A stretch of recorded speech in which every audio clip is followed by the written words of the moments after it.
Hey, welcome back, everybody. We missed you all summer long. We had a great summer, though. Rocco was filling in for Colin Martin. Colin could not be here tonight because he's got sickle cell, but he will be back when he gets healthy. Right, Rocco? Which we hope is very soon because Yes. Colin adds color to this program. Ah. Color commentary, that is. Very good. We have a play on words here. Luckily, hopefully, nobody from the Lincoln Park, Mississippi day is watching our TV show, but we know we kid. We love everybody, including our cameraman who is off color. Anyway, folks, listen, this season, fall season, we have a new structure in the A division to bring in more teams. We created a AA, which is the highest. We'll create 5 teams in that. Then we created 5 more teams in a single A. Now, it's all 9-man, it's all full rush, it's all on the NFL-sized field, but everybody gets to play a different opponent each week, and then the playoffs will be separated by those AA and single A categories, I should say. Correct. So any thoughts on, after week 1, you were kind enough to put a couple teams in, one in AA, one in single A. After week 1, Rocco, I know what you think about it. What about the guys? I'll be honest, interestingly enough, the team that went from the C's to the A's seems to be more calm and easygoing with the decision. They were happy that we kind of played with Got Beer. They scored, they beat us, but our guys felt like they could compete. Now, the other team, we had a lot of talent, so I think they were expecting to come out and win. And because we got shut out, guys are now kind of bickering, saying we're missing this piece, we're missing that piece. So I think the C team is ready to go. The B team still has some work to do. All right, well, there you have it. There's a little play on what's going on in the A division. I was able to referee those games. So let me run some scores down of those games, and then we'll make a little commentary on some of the more important ones. So Blaze 28-7 over the Tigers. Now, Rocco, of course, I don't even need to talk about that one. Tigers first shot in the 9-man. Blaze coming off a $4,000 championship. That's expected, but I will tell you this. The quarterback, Shane Bishop, did tell me, and I quote, that we played better than he expected, and they liked the style. End quote. End quote. I think that's kind of the consensus of most teams. Once they kind of get to the 9-man format, it's more fun. You can be more creative on offense, more creative on defense. And I'll agree, going against the Blaze, who's on paper the best team in the league, for your first game up, that's tough. But you also get it out of the way. So now every game from here on out technically should be easier. So congrats to the Tigers for hanging in there, and I give them a lot of credit. Absolutely. No, I was really pleased. As I said, I refereed some of the games. Renegades win 14-zip over your Samson's 49ers. We also had, in the game of the day, Valenti's 26-21 over Palmer Auto. And that was the game of the day, mainly because you don't see that type of high scoring in the A division. And the game was back and forth. It was very exciting. The thing that I liked about it, though, the whole day, in particular this game, Rocco, the teams had better talent, bigger lines than in the past few seasons, and I think it made for better A division play moving forward. I only say this because last season, most of the teams were going through the motion. I don't see that anymore. I agree. I think there's more parity this year. The Panthers were a team that got forced up. They've taken some of the better players off of other teams such as Drez, Cancer, some of the guys from Ralph's like Noah, Hassan. And I agree, both of our teams have beefed up. The Renegades have gotten better. They've added Smiles. So I think the teams have made the right moves where most of the games are going to be competitive. And I think that makes for a different dynamic in the A division than we've had in years, because now you play a different opponent every week. And outside of the Blaze, I think everyone can hang with everyone. I think it's going to be a very good season, and I hope this AA format kind of helps to continue to grow our top division for the next few years. I hope so, too. I mean, in Long Island right now, they don't even have an A division, so I mean, we don't have nearly the size numbers-wise of teams, yet we have 10 teams in our A division. So this is a major positive. The last score of the day was Got Beer 24-9. They defeated your other Sampson's Fighting Irish team, and that was actually a good game. I mean, it got away a little at the end, of course, but it was very interesting to see the quarterback for Got Beer. This is a guy, and you know all about this. He puts a post up on the message board saying that he's won many flag football championships in different styles in Florida. He was actually going to try out for the University of Florida team, but Tebow was there, and he felt, I think Urban Meyer was the coach at the time, he felt that Urban liked him so much so that he wouldn't come on. Now, when we read when we read those posts, we generally laugh and first think, okay, this is a joke. Could be Wags or one of these other jokers or clowns. And or it could be a guy that's just so full of it, and guys that are full of themselves on the board generally are not good players. Would you agree? I 100% agree. And what did you think of his performance? So I will say my favorite part of the day was hearing you say, "Come on, Tebow," from the sideline, which that made me laugh. I'll say this. He wasn't as good as the message board post, but it was his first week with a new team.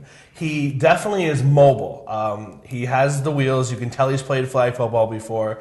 The arm was average, but I could see him becoming a top-tier A-division quarterback. I don't know if he would have been better than a Tim Tebow in a Division I college scene, but, you know, to each his own. Maybe he's better with pads on. I don't know. But either way, I think it was a good move by Got Beer. CJ's great at finding new talent, and hopefully it works out well for them. Well, you're too kind. You know, and I mean that in both. There's two aspects here. One is I felt like he played better than other people thought. I was actually very pleased with him and the way that he played, because this is 9-man full rush. He's kind of a 7-man screen player where everybody is eligible and you just keep kind of popping to different people and you scramble around, and it's still a big field even though it's 7-on-7. So for him to be able to stand in the pocket, roll out of the pocket, throw in different areas, like in and out of the pocket, as I mentioned, and on the run, and then also to be able to take off and run when needed. I thought he actually played a pretty smart game, and that's what I felt I got out of it. Now, on the flip side, when I say you're too kind, he does not have an arm that can play Division I football. I think that arm maybe will be able to play, you know, maybe Division III or something like that. I'm being honest here. I just did not see that. I see guys in our league like a Guy Rowe that have a much stronger arm, you know, than this kid does. But I want to give him credit only because I saw his enthusiasm. I saw the way he adapted to his new teammates in a new environment, and I like that. And I applaud him and CJ DeCrescenti for taking the chance. Agreed. I think it'll be anytime you can add talent to a league and someone who's a good guy, it's a great addition for all of us. So the last thing here before we go into the A-Division standings, and that's Laney's and Jiffy Chips. Is that their name now, or is it Mart? I don't know. I thought it was Jiffy Mart. Wags had it as Jiffy Chips. Either Wags was hungry or Billy Chanot changed the team name. Right. I don't know. We don't know at this point, but Wags is 500 pounds, so it could be Chips. So anyway, folks, those two teams will make up the game. Laney's is the unknown right now. Are they going to be as good as the Blaze, as good as they were before, or are they going to take a step back and be in the mix? So that's one of the interesting questions. The other question, of course, is Jiff.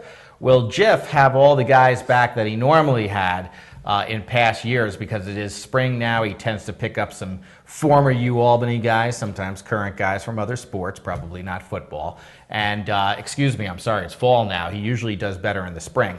But in the fall here, he seems to really have done a good job recruiting based on the roster. And I want you to, before you get into standings, touch a little bit on his roster, if you would. So they lost some of their mainstays. They lost Kyle Meyer. Eric Wigand is now playing in the C division due to the co-ed rules of only being able to have one A player. He could play in the Bs, but that's another story. Metrosexual. I think that they did pick up a lot of former U-Albany guys. You're correct about that. They will have good lines. Their skill guys are mostly unknown to this league. I think they have Josh Brown. They have a few other guys who have been around for a few years, but a lot of their guys are new. To me, though, the key with every Jiffy Mart team is Billy Chanot. Yes. If Billy Chanot is sober and his head is in the game, he plays well. If Billy Chanot is hungover, it takes away his mobility, and I don't care who they have in front of him, they'll struggle. But I would say they're going to be a middle-of-the-pack team this year who can make a run in the playoffs. That's what I think. All right. Are you saying Billy drinks? Occasionally, yes. All right. Personally, I can play hungover, but that's just me. I'm a professional. Anyway, folks, and you should have saw me the other night. Anyway, I want to give a shout out to Daps and Pat, who is a football player from the old Panthers. Yes. And some other teams. He goes back to 1993, a guy I run into from the other weekend, I should say. And we had a great time. We reminisced. Rocco was there. Some of his cheerleaders were there in their hot pants. It was really fun and special and quite a night to remember or not remember. Right. So anyway, Rocco, let's get into the standings. And, when we get to the C, we'll talk more about Eric Wiggin and the fact that he waxes his eyebrows. Go ahead. He's very pretty, though, so it's okay. Yeah. Is he as pretty as AJ, our camera guy? It's a different kind of pretty. Oh, now it's going to be black and white? AJ has what we call swag. So, he does. He does. Yeah, I agree with that.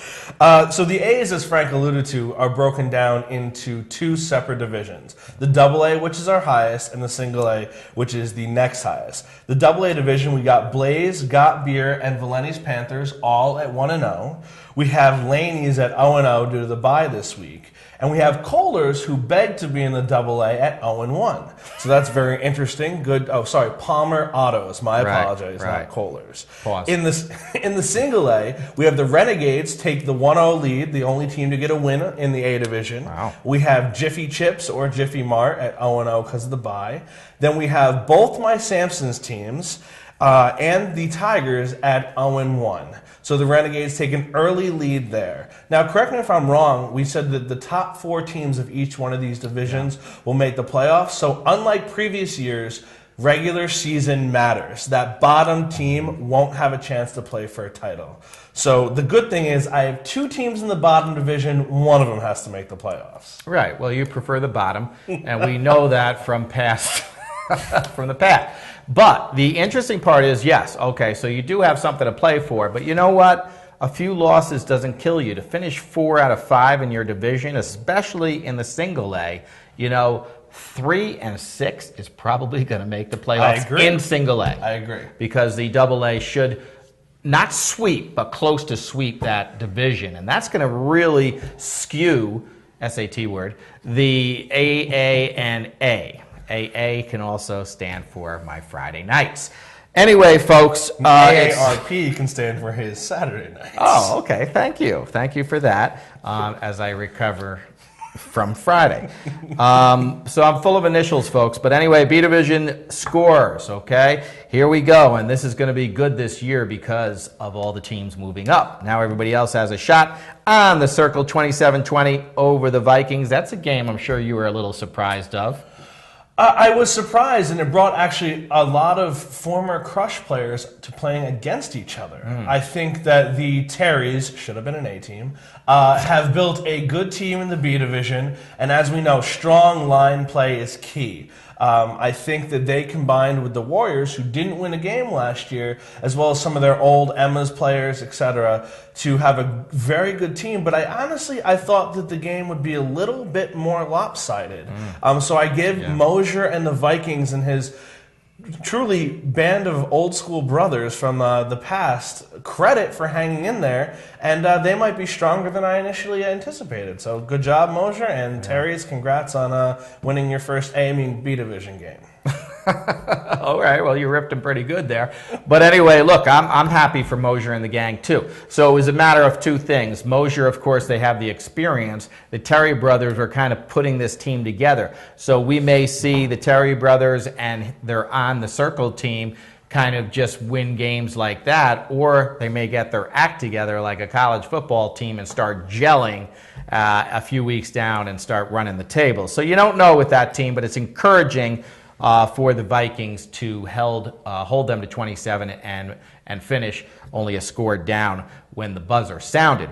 Rampage 14-12 over the Bootlegger Bulldogs. 41 Sports Grill 13-12 over Bootlegger Predators. 2 close games. Warriors moved up to the B division. We moved them up, down, and up again, and they do it 22-7 to the rugged Rams. Pause when I say do it. Aztecs 19-12 over Kaiser, and Forever Bandana 22-6 over Philly Bar and Grill. But I'm sure, are you as surprised as I am about the two bootlegger teams only losing by 2 and 1 point respectively? I am. I'm very surprised about the Bootleggers Bulldogs. They are a team that went, I believe, 3-5 in the C division and voluntarily moved up. Right. They did take some of the players from the Bootleggers Chiefs, Mike Parrott's team, so they have some B experience. But in their first week, I thought they would struggle more than they did. I was told by one of their players/coaches, Mike Bell, that they were going to have a solid defense, and I guess he was right. So I give them a lot of credit. Even though they got the loss, I'm sure there's a lot to build on. And congratulations. I think most of the teams did well. Now, I will make one correction. Forever Bandana did beat Philly Bar and Grill 41-6. Yes. But to Philly Bar and Grill's credit, they were missing 2 of their best players, Bruce Lee, who is Asian, and Tom Duclos, who is arguably their best player. So I give them credit for hanging in there. Get your full team back, Chris. You'll be fine as the season moves on. Now, why did you have to say that Bruce Lee was Asian? Oh, well, with a name like that, he could be many different ethnicities. I just wanted to give his Asian heritage a shout out. All right. Is he good at karate? Yes, he's very good. What about math? No. He actually doesn't. He's never used a calculator. Does he know the square root of 81? Yes. Does his family own a cleaning store? All right. Well, look, there's questions about, but that's not, when we go into interview segments, that's what you do. You bring players in. That's what you do. I don't know why you got into that. All right. Anyway, folks, that is where the scoreboard stands for week 1. Rocco, standings, please. So we have Forever Bandana, the Warriors, On the Circle, Aztecs, Rampage, and 41 Sports Bar Titans, all at 1-0. We have Bulldogs, Vikings, Kaiser Body Shop, Predators, Rugged Rams, and Philly Bar and Grill, all at 0-1. The interesting thing I feel is that even though it's the B division, half those teams played in the C's last year. So it's wide open. It's going to be great competition. And I really think, and personally, that's going to be our league with the most parity this year. So here's to the B division. Good luck this season. Yeah, we're gonna bring in a special guest too. That is going to be new to the committee, kind of new to our league, knows a lot of players in the league, and he's going to also sit with us for what we call the roundtable segment, and we're going to do our weekly predictions. Not weekly, I should say. This is going to be for the season. We're going to determine who's going to be in the Super Bowl, who's going to win the Super Bowl, who's going to be the Cinderella team. So you want to stick around for that as well, because I know there's a lot of commercials. No, we don't have commercials. Sorry, we're low budget. Asked AJ. He barely gets paid. Anyway, so folks, we have C Division action. Now, the one thing I'm going to bring up before I mention the scores here, Rocco, you probably don't know this, but as a numbers guy, I did a little accounting in my day. I like to look for trends. This is probably the first and only time in the CDFFL in their history that nobody won by more than 35 points. 35 is the max that you can get. The max that you can get to for standings purposes and point differential purposes that go toward your playoffs.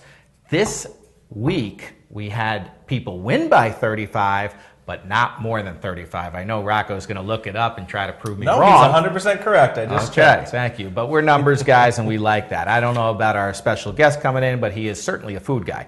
Now, C Division. Mario's Restaurant loses to Swag Champs 30-8.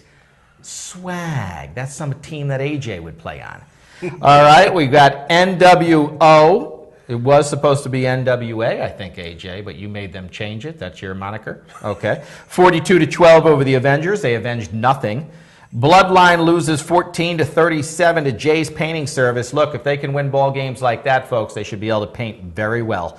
Hire them. Fuller's Tavern, 37-13, put up 37 points, went back to the bar and probably destroyed it. They beat Murphy's Mama's Boys, and I don't know if that team name is something you'd want. What I understand is that one of the players' mothers said that she would sponsor the team if that was the name they took. Wow. So it just proves money talks, folks. Money talks. Look, I would take it too. I mean, I'd be a little embarrassed, especially after the beatdown, but let's face it, Mama's Boys was playing Fuller's Tavern, a team that's very established, and like Sampson's last year, really is a B team. So I give them a lot of credit for taking the name and taking the beating, but don't count them out. Just because they lost by 24 points, it looks like, doesn't mean that when they start playing some other teams, get their feet wet in the league, they're going to be a lot better. So here's an interesting fun fact. Okay. Do you know who the quarterbacks for Mama's Boys is? No. Mike the Gunslinger Heath and Jamie Bernetter. Those are their two players from the Heroes Folded. So I'm actually quite surprised with the score. I thought Fuller's would win, but when you have two veteran B players dropping to the C's, it usually makes a little bit more of a difference. So we'll see. It does, but you know how that goes. They have to start gelling with other people. I mean, you can only look. Heath can throw to Bernetter all day long, but once Fuller's knows that, you start double covering, leaving other guys. You got route running. Lots of double teaming going on. Yeah, there's a pause. All right, so anyway, folks, Bootlegger Hurricanes, they lose 7-22 to the Elbow Room Hawks, a team that always pays on time and sometimes pays double. That's coached by Scott Madden. Okay, he has a new baby. I want to congratulate his new baby called Winry, I believe. Winry, yes. So it's a common name. It's like Butch. You know, you hear it all the time, but I want to congratulate him and thank him for bringing the check down. But anyway, they're on the side. They're on the score. Here's one of the teams that did win big. Now, Side Door Grill Bombers. Of course, Side Door Grill, I'd rather have that name than Backdoor, but they win 35-0 over Team Gold. Maybe a metal color is not what Team Gold should be using as their name after that one. New team, though. Give them a chance. Agreed. New team. New team going up against a Bombers team that has started off very strong again this year. They are a team that has been around for a long time. They continue to build. They add free agents year to year, and I got to give them credit. They seem to get better every year. One of these years is going to be their year. The question is it this year? True. No, I agree with you, but I think Team Gold will bounce back too. Once again, they're playing another experienced team. I think the Team Gold guy is a doctor, is he or something like that? I believe so, something like that. Either a doctor or a doctor of love. He had a good part in his hair, I believe, at registrations. And that's this clear sign there, yeah. So he's probably grew up in Connecticut and went to Yale. Anyway, folks, give him a chance and his team. That's my point. Dublin's Bootleggers, another bootlegger team, but this one actually comes out on the winning side, 24-0. Over the Armadillos. Armadillos did lose Doug McBride. That's a crushing blow. Agreed. Doug is a veteran quarterback. He kept that team together last year. He moved on for greener or blacker pastures of SOS, but I think he'll help make SOS even stronger and bring a lot of those little tricks that help in the flag game. Yeah, I don't know if AJ liked that comment or not, or if he might be just concentrating on camera 1 and 2. Anyway, that took care of the Albany side of it. Now we're going to have the Schenectady side. Of course, there is no Troy, so we kind of did a little combination here. But Seacock, thank you, 49ers. No problem. Yeah, 49ers, thank you for doing that to us. And we also want to especially thank Sean Condy, who will, if there was a D division, he would move to it. Because he just wants to be the best ever. As a matter of fact, I heard he got kicked out of a playground. He was playing 5-on-5 flag with third graders just to get his touchdowns up, and they actually threw him out. Well, stiff arming is not allowed at that age, so that's what he forgot. Stiff arming's not allowed, and you're not allowed to touch kids where they pee. So that's another problem. But anyway, folks, we have CM Fox Realty Falcons 14, Ravens 6, Dirty Birds 7, Dream Team 10. They get on the board. Franchise 23-6 over the Crip tonight. Not the Crips, not AJ's old gang. Bronx Street Thrashes. They go down 25-35 to KDO Burns. This was the urban game of the week. Agreed. These are two teams who have a lot of history. Most of them have played on the same team together. SOS Thrashers, they might be 1 and 2 in Schenectady. Dream Team might have something to say, but these two teams consider themselves 1 and 2. They play week 1. Guess what? They play week 9, I believe. Wow. They play another time this season, I'll state that. So it's a great rivalry. We continue to build it, and it'll be interesting to see how this game affects us in terms of the overall standings in Schenectady. Congrats to SOS and Dougie on your first win. And Rome, keep it going. You have a great team. Good luck, Thrashers. Well, there you go. So before we move into our next segment, Rocco, how about a little standing action from the C Division? Sure. So in Albany, we have the Side Door Grill Bombers, NWO, Fuller's Tavern, Carnage, Jay's Painting Service, Swag Champs, and Elbow Room Hawks, all at 1-0. We have the Bootlegger Hurricanes, Mario's Restaurant, Bloodline, Murphy's Mama's Boys, Dillo's Avengers, and Team Gold at 0-1. Moving over to Schenectady, we have Franchise, SOS, the Falcons, and Dream Team all at 1-0. We have the Dirty Birds, Ravens, Thrashers, and Kryptonites, which for Mills, his kryptonite is high things on tall shelves, all at 0-1. Interesting. All right, folks. Well, listen, that concludes our first segment. We do not have any co-ed or youth action for you this week. That'll be coming next week, but we do have a special guest coming up. So we will be back in 2 and 2, as Chuck Woolery used to say. All right, we're back, everybody. I'd like to introduce our special guest, John Jazzy Witz. Welcome. Thank you for having me. Welcome. I should say welcome. Thank you for being here. He is a radio personality, a friend of ours. He's in many of our programs, and he's here to add to the predictions and talk that we have on the Capital District Flag Football League. You may remember him from the All-Star Game. He was on the loudspeaker announcing the Co-Ed All-Star Game, the Men All-Star Games, and our competitions, where I'd like to give a shout-out to our own Frank Rogers, who came in 3rd in the quarterback skills competition. So thank you. Congratulations, Frank. We normally don't give each other positive, and I appreciate that. Right. I owe you one now. All right. All right, and we'll get to that in a few weeks. But anyway, folks, we've got a lot of predictions. This is the toughest time to do them because only 1 week has passed. We have 8 more games before the playoffs. There's a lot of uncertainty with different teams, and there's a lot of parity because of the divisions that Rocco, Wags, and I created. So I'm going to start in the A division, and we have AA and single A, and just to always get us off on a good start, we're going to let Rocco go first. Now, Rocco, the AA may not be as, well, I should say, may not be as unsure of who's going to win that as many people think. So agreed. Now, with all sports, injury is a huge factor. But barring injury, I have to go with the Blaze. They were undefeated last year. They were the first team in our league to go down to the Westchester/Long Island tournament and win the $4,000. They returned almost the entire team. So I have to go with the Blaze in the AA. And I'm going to go out there and make a bold prediction that Got Beer will be the second best team. I think Laney's will struggle with, they've added some youth and they've added some new guys, but it's the Blaze to lose. Interesting. Okay, so you're not going out on a limb, but as you mentioned, the critical part is injuries. And in recreational sports, who shows up and who doesn't on a consistent basis. Now, Jazz, I know you're not as informed as many of our players, but it's always good to have an outside perspective on correct, Frank. What you think. Not very well is informed at all. Go. I'm going to go Blaze. All right. Good luck, guys. All right, so we appreciate the analysis, and you took up a lot of time. Listen, in that division, I don't know if Laney's, I mean, look, anytime you have Nick Carr, but the question is Schellenberger quarterbacking, is Carr quarterbacking?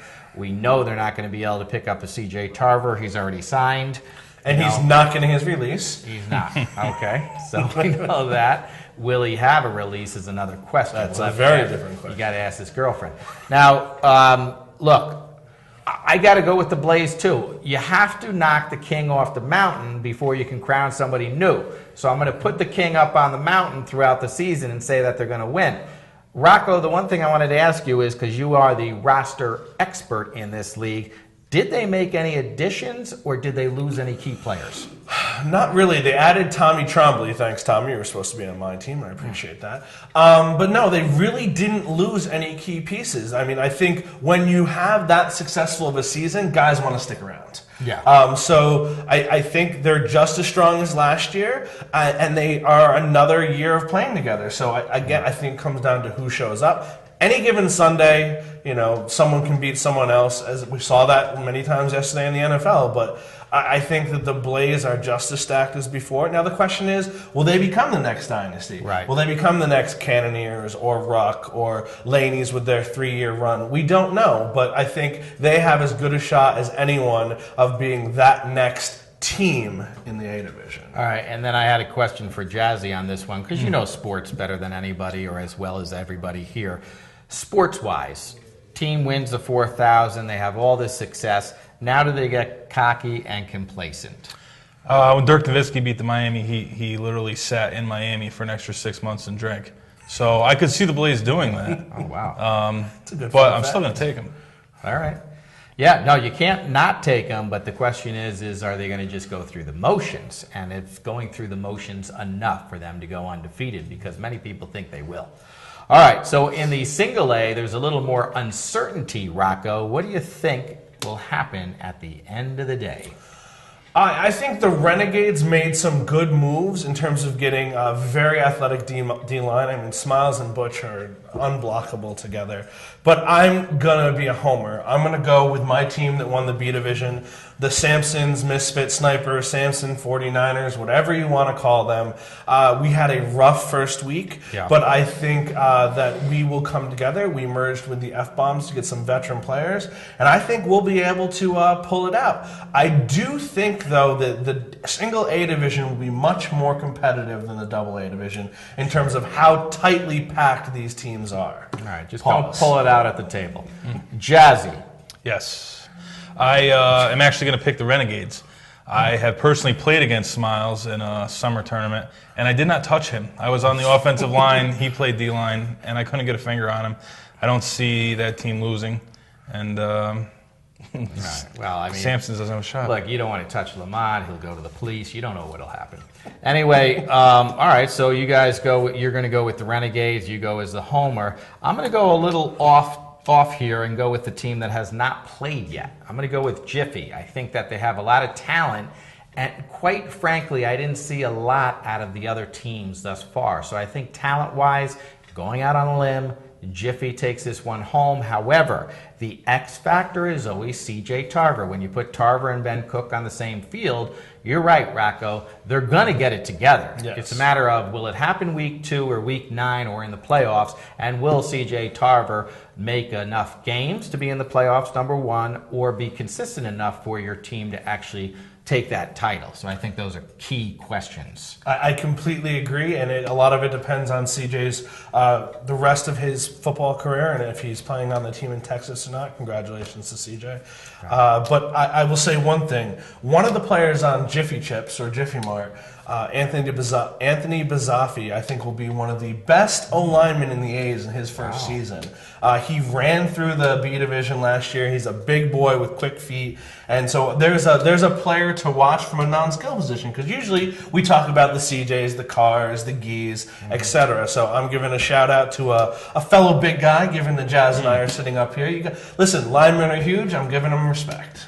Listen, it's always good to hear those kind of names, and I'm assuming he is from Red Front from last season. Correct, yes. Okay, that was his first season in the league. First season, he did well. Did he win the Lineman of the Year? He did not. Butch won the Lineman of the Year. But he was nominated. He was a nominee. Yes. He was a nominee. All right, what do you say, Jiz? Not much. I don't know many of the teams in this division. That's why I chose the Renegades. And then when you brought up Jiffy Mart, I'd like to switch my pick to Jiffy Mart because sorry, we can't do that. We don't edit here. Is Thomas Osicano on that team? I believe he's on the roster, but I don't know if he's going to be around this season. But that's a huge X factor. You're correct.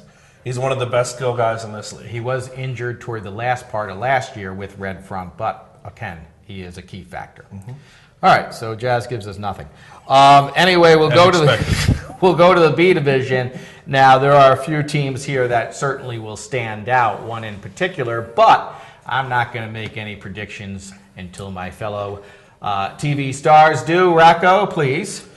I think on paper, the two most talented teams might be On the Circle and Forever Bandana. Ooh. Forever Bandana was actually Money Team from last year, who we talked about all year long, was one of those teams that was extremely athletic, maybe the most talented on paper in the C's last year. They moved up, they made some additions, so I think they're ready to strike. They had a great first week, but I'm going to go with On the Circle. Anytime you have the Terry brothers, I mean, Jazz and I have both played against them, and they are two of the better players on the line in this league. Matt Tomorrow, Wayne Hansberry, they got a lot of good guys who have played together, maybe not in the past few seasons, but over the course of their career, so they know each other's tendencies. I personally think they were an A-Division caliber team.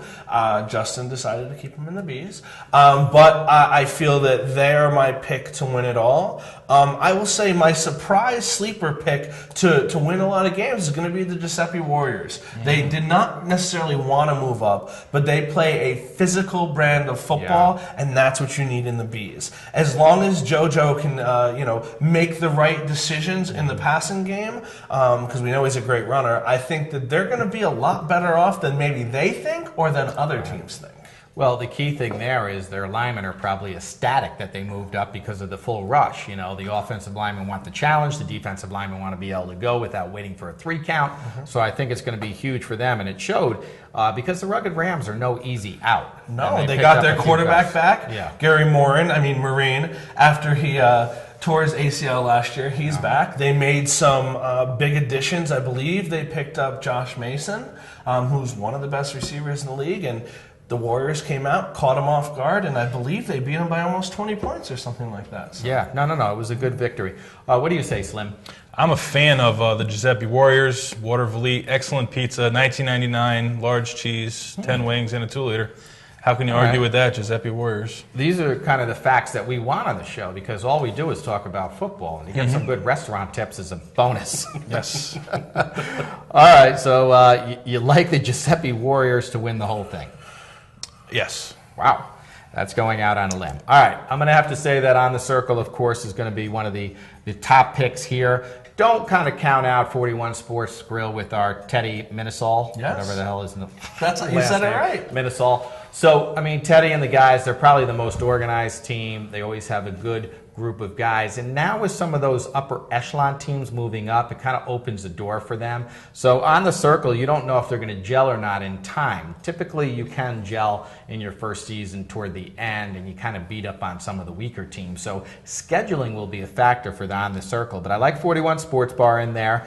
And then I wouldn't count out, of course, Forever Bandana because I did not know that was team money, and they are loaded even more so than last season. Agreed. So don't count that out, those guys out. But here's the interesting fact, and correct me if I'm wrong, Rocco. Forever Bandana actually lost to the Warriors in the playoffs?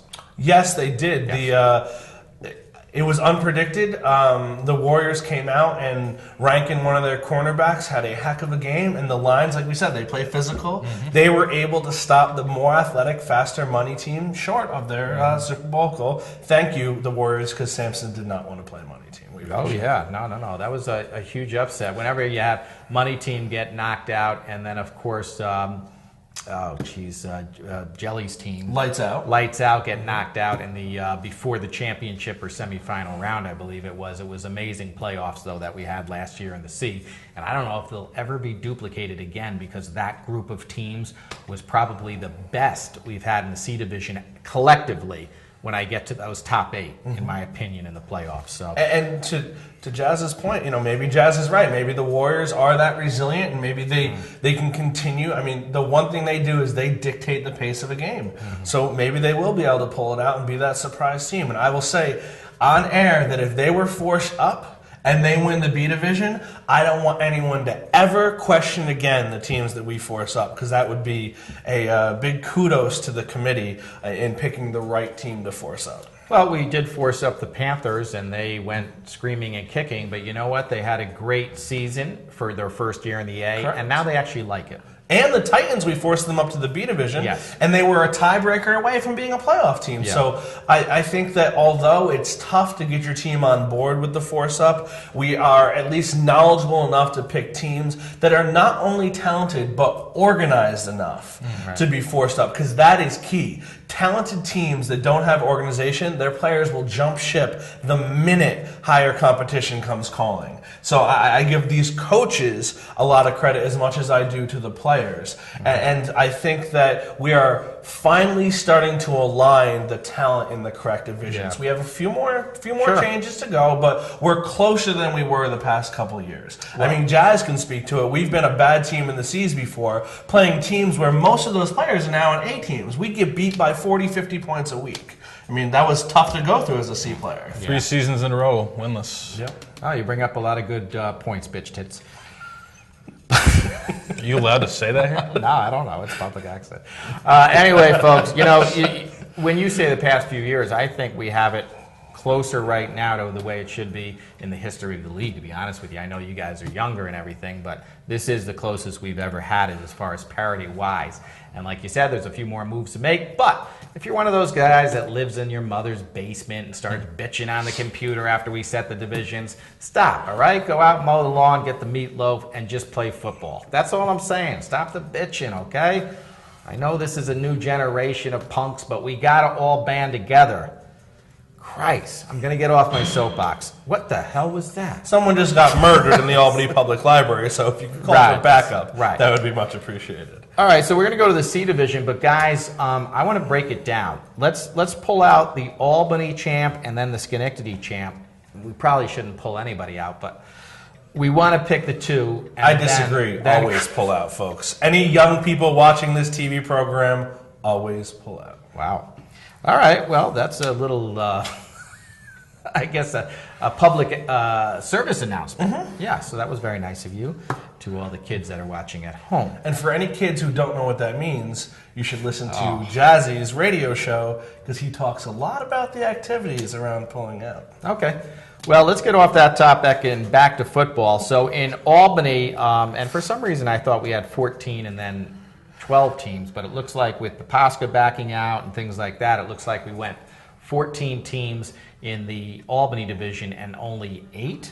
Correct, because it was 12 and 12, and we ended up moving the Carnage over from Troy, and then we had Scott Madden's Hawks team jump in at the last minute as well to give us those 14. All right, so there you have it. So Albany, Rocco, what do you got? I know I'm catching a lot of flack for coaching another very talented C team, but I'm going to go with NWO. Lights Out has always been one of the most talented teams in the C's. We took about half of that roster, combined it with some franchise guys. Jelly picked up some of his friends, and I think that they are a very talented group of guys who are just a little bit of organization away from winning a C title. However, I won't count the Bombers out. Bombers has added pieces every year, like I alluded to in the first segment, and they can play with anyone. So those are my 2 teams in Albany this year, but I'm going with NWO. All right. What do you think, Jazz? My vote is going to be for Carnage. And the reason I'm picking Carnage is because I want to see Sean Connery playing the Bees again. Right. Yeah. Well, you know what's going to happen. He'll win, and then he'll just drop down, and somebody will pick him up again. No, he's going to start a new team with his next younger nephew. Oh, okay, great. Yeah. But Jazz, I to be honest, Jazz, I forgot about the Carnage, and that is J-Dub's team. So Jesse Ward is the everlasting quarterback, and I got to give him credit. He, in my opinion, might be the best play caller left in the league. Interesting, yes, and that's true. He is a terrific play caller, and I think you'll see him in the playoff mix. I don't know with his age, though, if he's going to be able to will himself to win a championship again, but it may go down as one of those history-making moments in the CDFFL, because from the last time we won a championship to this time, it could be the widest margin of time. He might be the only player who's been suspended for lifetime and come back and won a championship. That's true. That's a record. That is a record. That's some insider information, folks. Oh, yeah, that's great. We're not going to tell you why, though. It's a criminal act. It was a chicken wing eating competition. Yeah, it was nothing. It wasn't like it was a Class A felony. All right, so in Albany, yeah, I'm going to have to look at that NWO team. I think, of course, they're stacked as far as talent goes. some of the other teams that are there, I just don't think they're in the same class as them. Now, if you were going to pick the second best team there, I'd just go with Fuller's. And I'm just going on paper here because things are really going to have to play out. I don't believe we really did a strength of schedule, did we? We did in terms of, we didn't rank the teams 1 to 14, we ranked the teams top half to bottom half. Okay. And we tried to have bottom half teams playing each other with a few crossovers to the top half. So we did try. All right, so you were trying to mix the tops with the bottoms. Right. Right. So it's usually when one's on top, one's on the bottom, it's a good outcome. Pause. Okay, so that's Albany, and then in Schenectady, again, we had, that's too much time. We have eight teams there, so it's a little easier to pick. Rocco, we'll start with you once again. I know it's a boring pick, but I got to go SOS. They were, again, just like Lights Out Money Team, maybe the most talented team in the last season. They did lose a significant amount of their starters to, we'll call it vacation. But they were able to pick up some players from around the league. And the key to me is really Doug McBride. Yeah. He, last year, won a bunch of games with an Armadillo squad that had Tim McGlynn and some other good players. But Dougie seems to be getting better with age. I don't know what he's drinking, what he's smoking, what he's injecting. I don't know. But he's playing very well. And I think he'll bring a level of calm to the SOS team, and I truly think that this could be their year in Schenectady and maybe in the entire C's. Well, there you have it. So, well, he's not going out on a limb, but you know what? For Dougie McBride, it's kind of something we'd like to see, I think. Again, one of the factors, before I get to Jazzy's pick, is one of the officials for that particular game, SOS and Thrashers, did mention that there was a lot of joying again. So right now, I'm going to just go out on a limb and say they didn't learn their lesson, it appears. According to the officials at the game, this is inside information, folks, that could be the X factor of why they don't make it. Not talent, but attitude and the way they conduct themselves on the field. Very interesting. I did not know that either. So that information just came in. A lot of infighting or fighting against the other team? No, just mainly with the talk, the trash talk, the way they conduct themselves with the officials. Apparently, when they had a big lead, everything was fine. Once the game got a little closer, every official's call was the wrong call. Usually the case. Right. So that was something to, keep an eye on during the season. I think Bronx Street is a little better at that because their coach, Jerome, really has a handle on the team, and I think he does a good job of corralling them in different circumstances, especially when it gets a little heated. So, Jazzy, what do you think is going to go on in Schenectady other than crime? Well, I actually think that Glenn Posca's Raiders, who are not on the schedule this year, have a chance to come back and win.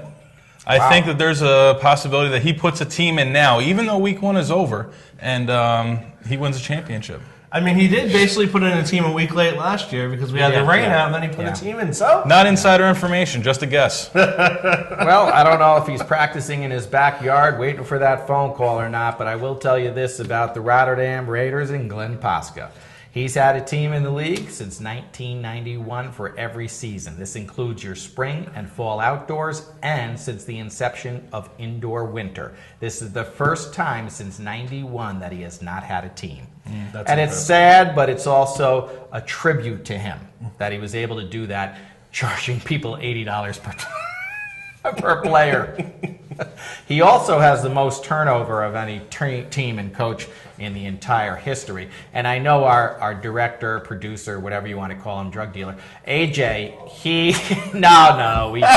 that slipped, AJ. We know, you don't do that. But anyway, whatever's in your trunk is your business. So AJ knows about this and knows from Glenn Posca. We all love him and everything, but we also know that he's very difficult because you need to be into football 100%. You need to have your money on time, unless you're AJ, then you can play for free because you're that good. No fly zone, baby. Right, no fly zone, and he's willing to shank him. So he has different things going on to allow him. But AJ, if he was on camera, would tell you the same thing I did. The guy's a great guy, though. He's got a big heart. He does a lot for the league. So we hope that he comes back again. Now, with that said, it's time for my pick. And, again, how can you go against SOS? You look at the teams in the league, in the division, I should say, and you see that they are clearly the class. If you were going to go with the second team, you might say the Thrashers or Dream Team, but Dream Team beating Dirty Birds 10-7 is not that impressive. So I have to go with SOS. Now, Rocco, we've taken our Albany team, we've taken our Schenectady team. Yes. This is not how the Super Bowl is going to be because we don't do it that way playoff-wise. Understood. Let's assume they were facing each other. Go ahead and choose between, I think you had NWO, correct? I had NWO and SOS, yes. Those are So my you're two going teams. with initials. Yes, it's easier to spell. I believe that both these teams are extremely talented. Both these teams have quarterbacks who can manage an offense as well as get a big play. Both teams have size on both lines. They're both fast, electric. The turf is only going to make both teams faster. But I'm going to, again, go a homer and pick my team, NWO. I think that they are finally ready to put it together. And interesting comment, just like you said with SOS and their attitude, NWO has a lot of guys who are used to calling their own number, or a lot of guys who were stars on other teams who have now kind of come together for the goal of winning a title. That's easy to say week 1. Yeah. Week 5, when you're not getting the playing time you're used to, when you're not getting the number of touches you're used to, doesn't matter what team you're on, that could cause a problem. So True. I think as long as guys stick together, they'll win. I do want to make one comment, though. They have not been around as long as the Raiders, but the franchise and some of those players have been around a long time, and they lost a good deal of the amount of their players this year. And for them to come out and get a big week 1, I want to say congrats to Javi and his team. You guys keep pulling it off, keep finding new talent, and I hope you have a good season. So congrats on the week 1, even with all that turnover on your roster. You know, it's a good point because the franchise are one of those teams that could have just mailed it in and went elsewhere, but they do kind of gel together, that little core that they seem to keep each year, and Javi, of course, is one of the main components of that core. So I also want to reiterate what Rocco said and say, keep on going, guys, because you guys, you never know, man. You may pull it out, and especially after that week 1 win. Yeah, it was against the Kryptonites, but, hey, 23-6. Take it every day, any day. And the Kryptonites have Chad Duke's son on their roster. As a little fun fact. Yes. Fun fact. Jazzy, you had your Albany champs. You got your Schenectady champs. Who wins? I have to pick the Carnage because obviously Sure. Rotterdam Raiders don't have a team in yet. So, I went out on a limb there in Schenectady. I'll stick with the Carnage to win the Super Bowl in that matchup against a Glenn Posca team that is not yet on the schedule. All right, so you're still pulling for Glenn, and who knows, maybe he'll be back, or maybe he's got next. Or maybe he'll pick up the winner. Who knows? Maybe he'll come out of retirement, that is. Okay, so I've got also the NWO and SOS. We're going with the initials here. These are two of the big teams. I'll be honest with you. You always would like to see the upsets and everything, but Rocco, Jazz, what a Super Bowl this would be. Oh. Incredible. Yes. Do you have to call the Schenectady police? Of course. Absolutely. Of course you do. But Safety first, kids. Safety first. But with the safety and the police there, the game's going to be outstanding. We're going to have extra refs there in case a couple get Phil shanked. Fisher is going to be the head official. He will. He is very familiar with both of these teams, and I think that'll be... And they like him. He graded out the highest. Graded out the Okay.